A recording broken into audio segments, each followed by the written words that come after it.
Ya, Sugianto, terkait kasus Saranajaya bagaimana nih lanjutannya? Oh ya, ini memang menarik kasus ini ya. Jadi semua masyarakat Jakarta ini tertuju pada kasus ini. Ya, jadi memang harus segera dituntaskan. Kalau kemarin kita dengar KPK belum mengumumkan tersangka ya secara resmi ya. Namun pada suatu kesempatan disebutkan keceplosannya ada tiga yang sudah terdapat tersangka, diantaranya Direktur Utama Saranajaya diduga terlibat kasus korupsi penjualannya atau pengadaan lahan di Munjul ya. Nah jadi ini harus segera dituntaskan. Kenapa? Karena masyarakat semua menyorot ini. Nah ini kalau dari kita baca di berita-berita ya, itu kronologisnya kan atau kejadiannya kan sebenarnya secara gamblang tergambar ya, terlihat ya.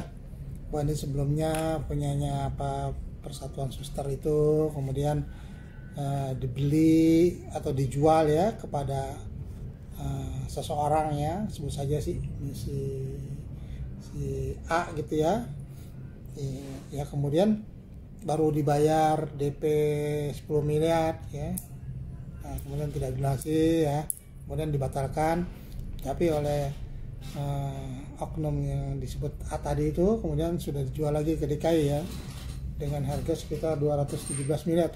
Kalau dijual kepada si oknum A itu mungkin sekitar 104 miliar, 100 miliar kan ya. Ada selisih sekitar 100 miliar kurang lebih ya. Jadi itu. Kemudian ini menjadi kasus ya, kasus korupsi itu. Nah ini harus segera oleh KPK diungkap nih, kenapa sampai terjadi seperti ini, siapa yang pelaku tindak pidananya ya. Kalau kemudian ada yang harus dipanggil, misalnya DPRD lama itu segera dipanggil, pimpinan dewan misalnya dibutuhkan untuk diminta keterangan segera dipanggil. Begitu pula misalnya Pemprov DKI ya, kalau memang dibutuhkan keterangannya segera dipanggil ya. Jadi saya berharap dalam bulan suci Ramadan ini sudah ada pemanggilan terhadap mereka itu. Ya. Nah, ini kan yang menarik begini nih. Ya, kan? Jadi masyarakat sekarang jadi bertanya-tanya ini sebenarnya kasus ini seperti apa endingnya gitu kan? Karena apa? Karena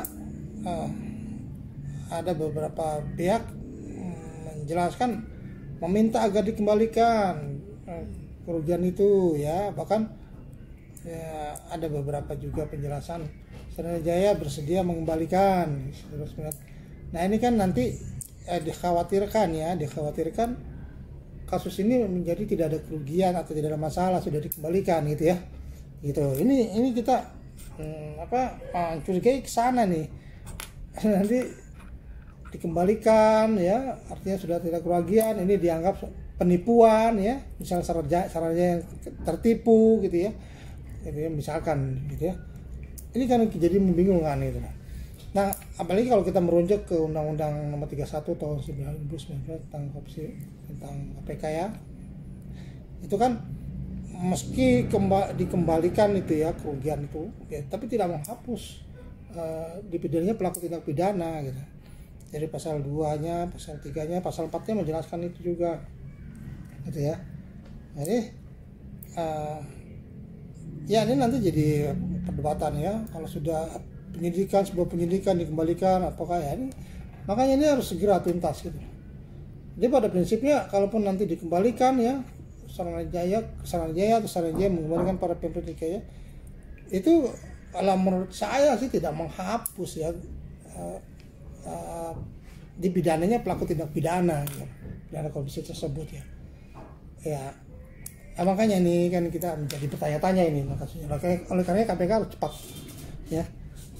ya. Kalau di Saranajaya diduga melakukan tindak pidana korupsi ya segera dibuktikan gitu ya. Kalau sudah tersangka ya segera dibuktikan.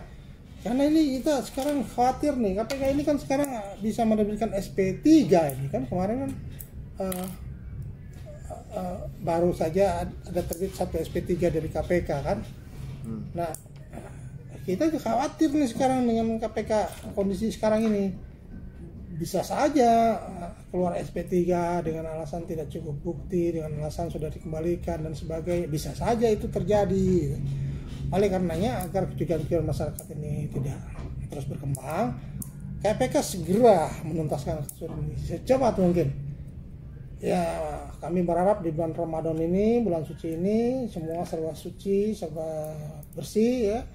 KPK bisa melakukan langkah-langkah selanjutnya, misalkan dengan memanggil ya pihak-pihak yang dianggap penting untuk dimintai keterangan, anggota DPRD, pimpinan DPRD ya, Pemprov DKI Jakarta, atau bahkan meminta keterangan pada Gubernur DKI Jakarta, Gubernur Anies Rashid Baswedan langsung ya.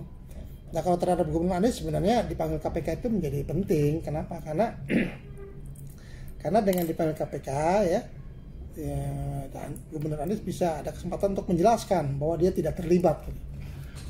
Nah, dengan dia tidak terlibat, maka dia secara langsung bisa membuktikan tidak terlibat. Maka itu bisa dianggap Gubernur Anies terlibat, maka secara langsung dia terhindar atau gugur dari kewajiban dia mempertanggungjawabkan kerugian Jasa Jaya akibat kasus korupsi ini ya.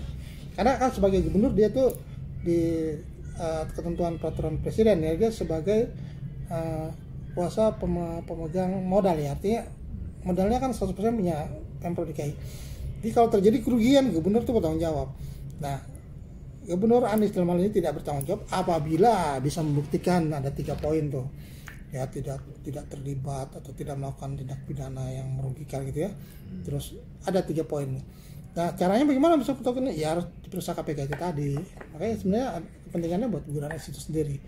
Nah, saya pikir itu ya hal yang paling penting ya terkait dengan kasus Saranajaya, karena ya masyarakat sekarang sedang menanti dan melihat ya tindak lanjutnya seperti apa. Ya semoga di bulan Ramadan ini ya bisa ada kemajuan ya, bisa ada pemanggilan beberapa saksi-saksi atau minta keterangan oleh pihak-pihak yang dianggap penting dan perlu.